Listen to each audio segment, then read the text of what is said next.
তুমি কি সেই সৌভাগ্যবান ব্যক্তি যার চাওয়া পূরণ হতে চলেছে? যদি তোমার মনে এই প্রশ্ন জাগে যে আমি কি সেই সৌভাগ্যবান ব্যক্তি যার মনের ইচ্ছা আল্লাহ খুব শীঘ্রই তার ভাগ্যে লিখে দেবেন এবং অদৃশ্য সাহায্যের দরজা খুলতে শুরু করবে, তাহলে মনে রেখো, যখন আল্লাহ কারো ভাগ্য পরিবর্তন করতে চান, তিনি তিনটি বিশেষ নিদর্শন বারবার তার সামনে উপস্থিত করেন। মনে রেখো, ভালোবাসা, পরিশ্রম ও আন্তরিকতার সাথে দোয়া এমন শক্তিশালী জিনিস যা ভাগ্য পর্যন্ত বদলে দিতে পারে। আল্লাহ কোরআনে বলেন, আমার কাছে প্রত্যেক বস্তুর ভাণ্ডার রয়েছে, আমি নির্দিষ্ট পরিমাণে তা অবতীর্ণ করি এবং পৃথিবীতে নিশ্চিত বিশ্বাসীদের জন্য নিদর্শন সমূহ রয়েছে, আর তোমাদের নিজেদের মধ্যেও নিদর্শন রয়েছে, তবে কি তোমরা দেখবে না? আর আকাশে রয়েছে তোমাদের রিজিক এবং যা তোমাদের প্রতিশ্রুত হয়েছে। এটাই আল্লাহর একান্ত বৈশিষ্ট্য যে তিনি সবকিছু জানেন এবং তিনি সর্বোত্তম পরিকল্পনাকারী। যখন কিছু তোমার জন্য নির্ধারিত হয় তো তোমার কাছেই পৌঁছাবে। যে দুটি বড় ভুল তোমার ভাগ্য পরিবর্তনের পথে বাধা সৃষ্টি করতে পারে এবং তোমার কাঙ্ক্ষিত জিনিসকে তোমার জীবন থেকে দূরে সরিয়ে দিতে পারে, তা হলো 1. ভুল পথে চলা। যখন তুমি অন্যের জন্য বা কারোর উপর নির্ভর করে ভুল পথে চলতে শুরু করো, তখন আল্লাহ অসন্তুষ্ট হন এবং তুমি তোমার কাঙ্ক্ষিত লক্ষ্য থেকে দূরে সরে যাও। 2. অন্ধকারে হারিয়ে যাওয়া। যখন তুমি ভুল পথে চলে যাও, তখন তুমি এমন এক অন্ধকারে নিক্ষেপ হও যেখানে চারপাশে কোনো আলো দেখা যায় না। মনে রেখো, আল্লাহর ন্যায় বিচার নিশ্চিত। যদি তুমি নিজের ভুল কৃতকর্মের জন্য অনুতপ্ত না হও, ক্ষমা প্রার্থনা না করো, তাহলে একসময় তোমার কর্মফল তোমার দিকে ফিরে আসবেই, হোক তা ভালো কিংবা মন্দ। আল্লাহ আমাদের মধ্যে ভালো ও মন্দের সংমিশ্রণ রেখেছেন এবং যারাই নিজের আত্মশুদ্ধি, নফসের পরিশুদ্ধি করে, তারাই শ্রেষ্ঠ পুরস্কারের অধিকারী হয়। কুরআনে আল্লাহ বলেন, তিনিই তোমাদেরকে বেছে নিয়েছেন এবং দিনের বিষয়ে তোমাদের উপর কোনো কঠিনতা রাখেননি, আর আল্লাহ তোমাদের কাজসমূহ দেখছেন।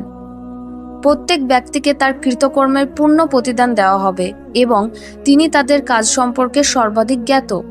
আল্লাহ আরও বলেন, এরা সেই লোক যাদের অন্তরে আল্লাহ ঈমান লিখে দিয়েছেন এবং তাদেরকে তার পক্ষ থেকে এক বিশেষ রূহ দ্বারা শক্তিশালী করেছেন।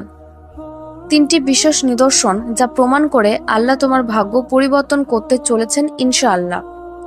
যদি তুমি অনুভব করো যে তোমার মন থেকে সব দুশ্চিন্তা দূর হয়ে যাচ্ছে এবং তুমি আল্লাহর ভয় ও মানুষের প্রতি সদাচারিতা, খোদাভীতি ও মানব কল্যাণ অর্জন করতে শুরু করেছ, তুমি এক অদ্ভুত মানসিক প্রশান্তি অনুভব করছো, তাহলে বুঝে নাও তোমার জন্য সুখের দরজা খুলতে চলেছে।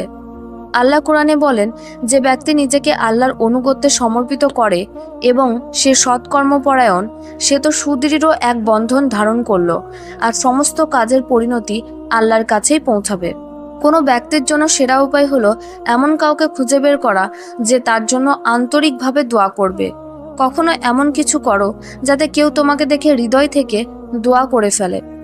যদি আল্লাহ তোমার ভাগ্যে কিছু লিখে রাখেন, তা অবশ্যই তোমার কাছে পৌঁছাবে, যে কোনো বন্ধ দরজা ভেঙে। আর যদি কিছু তোমার ভাগ্যে না থাকে, তা দোয়ার বদলতে অর্জন করা সম্ভব।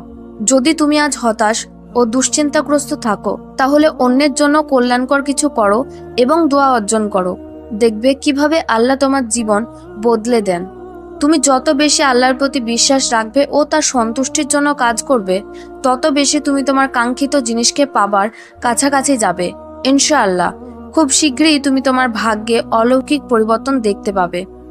আমার দোয়া রইল, আল্লাহ তোমার প্রতিটা চাওয়া পাওয়া পূরণ করুক, আমিন। ভাগ্য পরিবর্তনের 2য় নিদর্শন। যখন তোমার ধৈর্য এমন এক স্তরে পৌঁছে যায় যে তোমার শক্তি ও ক্ষমতা থাকা সত্ত্বেও প্রতিশোধ নাও না।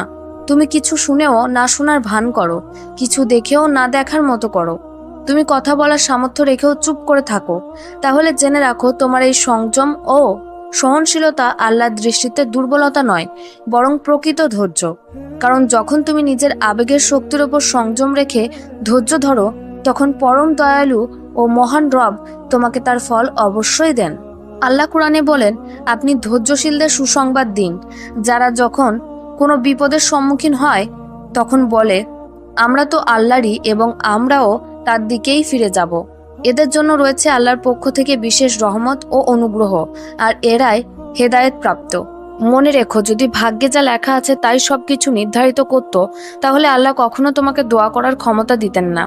দোয়া করার তৌফিক পাওয়া এটাই প্রমাণ করে যে আল্লাহ তোমার ভাগ্য পরিবর্তন করতে চলেছেন। যদি এক পা পরিকল্পনা দিয়ে সামনে বাড়ে, তাহলে অপর পা ভাগ্য তাকে সামনের দিকে টেনে নিয়ে যায়। কে তার ভাগ্যে নিজের পছন্দের জিনিস লিখে নিতে পারে জানো? এক, যারা ইতিবাচক চিন্তা লালন করে। দুই, যারা সবচেয়ে কঠিন পরিস্থিতিতেও আল্লাহর রহমতের প্রত্যাশা রাখে। তিন, যারা আল্লাহর প্রতি অবিচল আস্থা রাখে। এরাই সেই সৌভাগ্যবান মানুষ যারা তাওয়াক্কুল, ধৈর্য, আল্লাহর প্রতি অগাধ বিশ্বাস, দোয়া দ্বারা নিজের পছন্দের জিনিসকে নিজের ভাগ্যের অংশ বানাতে পারে। দেখবে এরপর তোমার পছন্দনীয় জিনিস নির্ধারিত সময়ে তোমার কাছে পৌঁছে যাবে ইনশাআল্লাহ, আর তুমি হতবাক হয়ে যাবে। নিশ্চিন্ত হয়ে যাও, একদিন তুমি অবশ্যই সেই দিনটি দেখবে যখন তোমার রব তোমার জীবনকে এমন সুন্দর রঙে রাঙাবে যা দেখে তুমি নিজেই বিস্মিত হবে। ইনশাআল্লাহ খুব শীঘ্রই তোমার ভাগ্যে এমন অলৌকিক পরিবর্তন আসবে যা তুমি কল্পনাও করনি। আমার হৃদয় থেকে দোয়া রইল, আল্লাহ তোমাকে সুখী ও সমৃদ্ধ রাখুক। আমিন।